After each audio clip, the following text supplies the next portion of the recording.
عورتیں جس طرح سے اپنی ناپاکی کے کپڑوں کو چھپاتی ہے، ولی اپنی ولایت کو اس طریقے سے چھپایا کرتے ہیں۔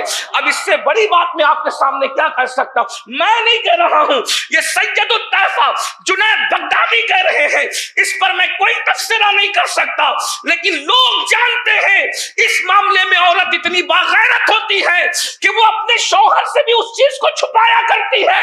پتہ چلا ولایت جو ہے، دیکھیے میں آپ کو سمجھا رہا ہوں، میں بڑوں کو تو سمجھا نہیں سکتا، بڑوں کو سمجھانا بے ادبی ہوگی، لیکن آپ چونکہ میرے لیول کے لوگ ہیں، میں آپ کو سمجھا رہا ہوں۔ آپ ہر بندے کو ولی کہنے کی غلطی مت کیجئے۔ اس کی وجہ کیا ہے؟ اللہ آپ سے ناراض ہوگا۔ اللہ کیوں ناراض ہوگا؟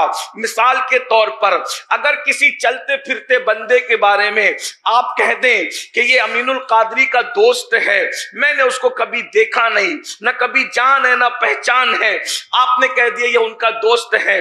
مجھے مولانا جمیل نے کہا کہ آپ کا فلاں بندہ رائچور میں دوست ہے، میں کہا میں تو اسے جانتا بھی نہیں، تو کہا وہ فلاں صاحب کہہ رہے تھے، بولو میری اس سے ناراضگی ہوگی کہ نہیں ہوگی؟ ایک بندے کو میرا دوست تو اس نے جڑ دیا۔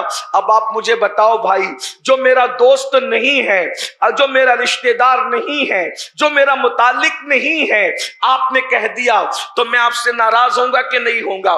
تو جو بندہ اللہ کا دوست نہیں ہے، آپ اس کو زبردستی اللہ کا دوست بنا رہے ہیں، پھر یہ کہ اس کا کردار بھی اچھا نہ ہو، تو پھر اللہ آپ سے ناراض ہوگا کہ نہیں ہوگا؟ اور پھر اس کا نقصان کیا ہوگا میں وہ آپ کو بتا رہا ہوں۔ مثال کے طور پہ آپ نے میری تقریر سن کے مجھے ولی کہنا شروع کر دیا، تو اب میرا پیر پھسلا، مجھ سے کوئی غلطی ہو گئی، اب میں ولی ڈکلیئر ہو گیا، تو لوگ یہ سمجھیں گے کہ جیسا امین القادری، کیونکہ اس کو لوگ ولی مان رہے ہیں، تو قطب رائچور بھی ایسے ہی ہوں گے۔ اب بتائیں میری غلطیوں کی بنیاد پر میرا بزرگ جب مشکوک ہوگا کہ نہیں ہوگا؟ اللہ اکبر، ذرا غور فرمائیے گا۔ اس لیے بڑوں کو مشکوک کر رہے ہیں، غیر ولی کو آپ ولی کہہ کر کے، چھوٹوں کو ولی کہہ کر کے۔ مثال کے طور پہ آپ نے کسی کو کہا یہ اللہ کا ولی ہے، اس کا کردار ہے کہ وہ چندہ مدرسے کا کھا جاتا تھا، تو بتائیے، آپ مجھے بتائیے کہ بڑے مشکوک ہوں گے کہ نہیں ہوں گے؟ تو بھائی جو ولی ڈکلیئر کرنا ہے آپ کے ہاتھ میں نہیں ہے، ولی کو ولی پہچانتا ہے، ولی کی شناخت ولی کرتا ہے۔ اور ایک بات میں آپ کو بتاؤں، قدرت خود کہتی ہے، حدیث قدسی ہے، اولیائی تحت قبائی، کہ میرے ولی جو ہے وہ میری چادر غیرت کے نیچے چھپے ہوئے ہیں۔ ولیوں کو اس طریقے سے عام نہیں کیا جاتا۔ اور یہ بھی سن لیں، جو ولی ہوتا ہے وہ خود کو بھی کبھی ولی ڈکلیئر نہیں کرتا، بلکہ ہمارے بزرگوں نے یہاں تک فرمایا، میں حیا کے پردے میں کہنے پہ مجبور ہوں، عنوان آ گیا تو کہہ رہا ہوں، ورنہ نہیں کہہ سکتے یہ بات، معافی چاہتا ہوں بزرگوں سے۔ سید الطائفہ حضرت جنید بغدادی فرماتے ہیں، عورتیں جس طرح سے اپنی ناپاکی کے کپڑوں کو چھپاتی ہے، ولی اپنی ولایت کو اس طریقے سے چھپایا کرتے ہیں۔ اب اس سے بڑی بات میں آپ کے سامنے کیا کہہ سکتا ہوں؟ میں نہیں کہہ رہا ہوں، یہ سید الطائفہ جنید بغدادی کہہ رہے ہیں، اس پر میں کوئی تبصرہ نہیں کر سکتا، لیکن لوگ جانتے ہیں اس معاملے میں عورت اتنی باغیرت ہوتی ہے کہ وہ اپنے شوہر سے بھی اس چیز کو چھپایا کرتی ہے۔ پتہ چلا ولایت جو ہے وہ مردودوں کے سامنے کیا ظاہر کی جائے، ولایت تو محبوبوں سے بھی چھپائی جاتی ہے۔ اللہ اکبر۔ اور پھر ایک بات آپ کے سامنے رکھ دوں، صرف چلے سے، دعا سے، تعویذ سے، اور پھر جو ہے تقریر سے، امامے کے پیچ و خم سے، خوبصورت شیروانی اور جبوں سے اس کا کوئی تعلق نہیں ہے۔ اگر آپ ولایت کو چیک کرنا ہے کہ کوئی بندہ ولی ہے کہ نہیں ہے، اب میں آگے کی طرف بڑھ رہا ہوں۔ حضور غوث الثقلین، حضور غوث الثقلین، سید الاولیاء، قدوۃ الاولیاء، غیاث الکونین، غوث العالمین، سیدنا شیخ عبد القادر جیلانی حسنی حسینی رضی اللہ تعالیٰ عنہ، اب فرماتے ہیں کہ بندہ اس وقت تک ولی نہیں بنتا، یہ ولی بننے کا پہلا درجہ، ولایت کے تو یوں تو 100 درجے ہیں، کچھ کہتے ہیں 70 ہے، کچھ کہتے ہیں 28 ہے، پہلے درجے پہ جس کو ولایت کے منصب پہ فائز ہونا ہو تو اس میں کم سے کم 12 صفتوں کا ہونا ضروری ہے. میں اس کی تفصیل میں نہیں جاؤں گا، میں نے کئی مقام پر اس کو پڑھا ہے، اس لیے میں تفصیل اس کو شمار کرا رہا ہوں. اس کو غور سے سنیے گا، پھر اس کے بعد آپ چیک کیجئے گا. بہت سے جن کے عرس یہ بھی 50-100 سال کے اندر عرس بھی ایک دھندا بن گیا ہے.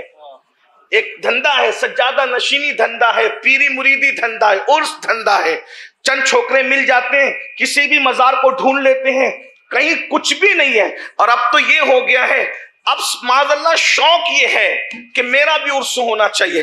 سالانہ فاتحہ نہیں ہو رہی ہے بھائی، مغفرت کی دعا نہیں ہو رہی ہے، سب کے عرس ہو رہے ہیں. بہت معذرت کے ساتھ ایک بات یاد رکھنا، دیکھیے میں جانتا ہوں کہ یہ باتیں آپ کو کڑوی لگے گی، بری لگے گی، لیکن چونکہ آپ کا عقیدہ بچانا بھی تو ضروری ہے نا. ورنہ اگر ان فراڈی لوگوں کو ولایت ڈکلیئر کر دی گئی اور دادا گیری اور بابا گیری کی بنیاد پر یہ ولی مان لیے گئے تو 1 صدی کے بعد وہ نقصان ہوگا کہ جس کا ہم اندازہ نہیں کر سکتے. اس لیے آج اگر ہمیں کوئی گالی دے کر میرا مسلک محفوظ ہو جاتا ہے اور میرے مسلک والوں کا ایمان محفوظ ہو جاتا ہے تو ایک امین القادری کو 4 گالیاں پڑھنے سے اس کا نقصان کیا ہونا ہے.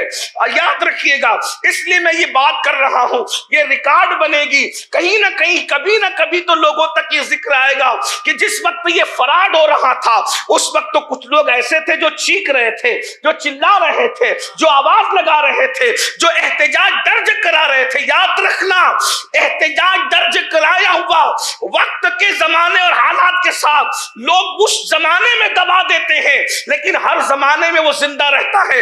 مثال کے طور پر امام علی مقام نے شہید ہو کر احتجاج درج کرایا، لیکن یزید کے چہرے سے نقاب تو کھنچ گیا نا. اور آج تک جو ہے یزید اور یزیدیت کو اس دن کے بعد سے کوئی قبول کرنے کے لیے تیار نہیں ہے. اسی لیے ان خرافات کو بھی ایک دن آئے گا کہ لوگ ریجیکٹ کریں گے، کوئی قبول نہیں کرے گا، لیکن کسی کو تو موج دریا کا حریف بننا پڑے گا.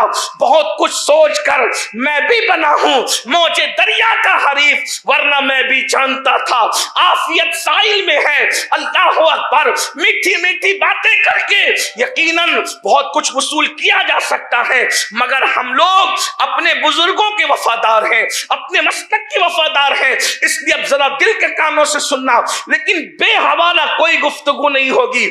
جو میں پڑھ رہا ہوں، حضور غوث العظم دستگیر پیران پیر فرماتے ہیں ولایت کی پہلی منزل کے لیے کم سے کم 12 شرطیں ہیں. یہ بھی سن لے، پیر ہونے کے لیے صرف 4 شرطیں ہیں. پیر ہونے کے لیے صرف 4 شرطیں ہیں، لیکن ولی ہونے کے لیے 12 شرطیں ہیں. 4 شرطیں پیر ہونے کے لیے کیا ہے؟ علم والا ہو، سنی سے العقیدہ ہو، خلافت کا سلسلہ حضور تک ملتا والا جو ہے وہ اس کا سلسلہ جو ہے وہ کہیں سے کٹا پٹا نہ ہو، کڑیاں جڑی ہوئی ہو، اور وہ فاسق و فاجر نہ ہو. 4 شرطیں موجود ہیں، وہ پیر بن سکتا ہے. اب 4 شرطوں میں آپ کسی سے بھی مرید ہو جائیں، اگر وہ خالی ہے، ہو سکتا ہے وہ خالی ہے، دادا پیر سے ملے گا. دادا پیر بھی خالی ہے، پر دادا پیر سے ملے گا. اور پر دادا پیر خالی نہیں ہوگا مجھے جہاں تک کہ امید ہے، اس لیے کہ یہ خرافات ابھی 50 60 20 100 سال کے اندر کی ہے، اوپر تو پھر بہت رنگ ہے. یہ بات یاد رکھنا. اور اگر کوئی کم نصیب ایسا مل ہی گیا کہ 4 6 بھی خالی ہے تو پھر اوپر تو پھر ماشاءاللہ بڑے کرم کی بات ہے نا. حضور غوث الثقلین بیٹھے ہوئے ہیں، سرکار غریب نواز بیٹھے ہوئے ہیں، یہ بات ہے. لیکن ولی ہونے کے لیے، اور یہ بھی یاد رکھنا، ہر پیر ولی جیسے نہیں ہوتا ویسے ہر ولی بھی پیر نہیں ہوتا. بے شمار لوگ ایسے ہیں جو ولی ہوئے ہیں لیکن پیر نہیں ہوئے ہیں، انہوں نے پیری مریدی نہیں کی ہے. ایک بہت بڑے ولی کا نام ہی لے لوں، آپ نے نام سنا ہے، اپنے وقت کے بلکہ ہر زمانے کے امام عشق و محبت، خیر التابعین، سید التابعین، سیدنا اویس قرنی رضی اللہ تعالیٰ عنہ. کیسی عظیم شخصیت ہے، لیکن کبھی کسی کو آپ نے مرید نہیں فرمایا ظاہر میں. یہ بات یاد رکھیے. اور بھی بے شمار لوگ ہیں، اس لیے یہ بھی. اور پھر ایسا بھی ہے، بے شمار اولیاء ایسے بھی ہیں جو ظاہر میں کسی کے مرید بھی نہیں ہے، بغیر مرید کے وہ مقام ولایت پر پہنچ گئے ہیں. یہ بھی مقامات ہیں، یہ بھی منزلیں ہیں.